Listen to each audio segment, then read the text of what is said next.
Brilliance Audio presents the unabridged recording of The Girls of Mischief Bay by Susan Mallery, performed by Tanya Eby.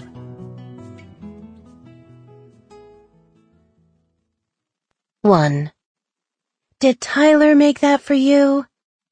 Nicole Lord turned to look at the picture she'd posted on the wall of Mischief in Motion, her Pilates studio. 3 large red hearts covered a piece of pink construction paper.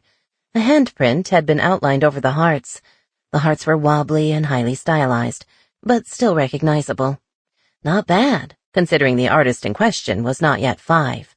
The handprint had been traced by one of his teachers. He did, Nicole said with a smile. I promised him I would bring it to work and show everyone.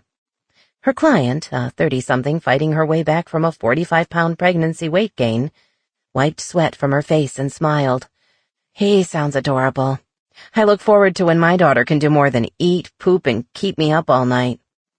It gets better, Nicole promised. I hope so. I'd always assumed once I started having kids I'd want 6. The woman grimaced.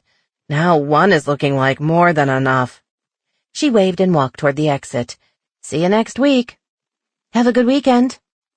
Nicole spoke without looking, her attention already back on her computer.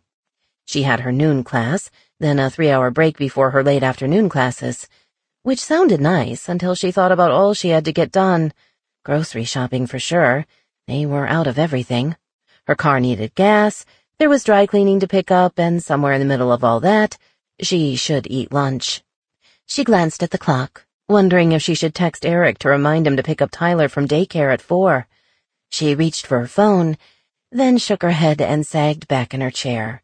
No, she shouldn't, she told herself. He'd only forgotten once, and he'd felt awful about it. She had to trust him not to forget again. Which she would, she told herself. Only these days he was forgetting a lot of things, and helping less around the house. Marriage, she thought ruefully.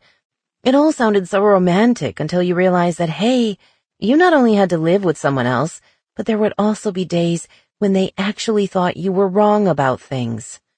She was still trying to figure out in which order she was going to run her errands when the door to her studio opened and Pam Eiland strolled in. Hey, you, Pam called cheerfully, an oversized tote hanging off one shoulder. Anyone who didn't know Pam would assume she had a clutter problem if she needed to haul around that much stuff in her bag.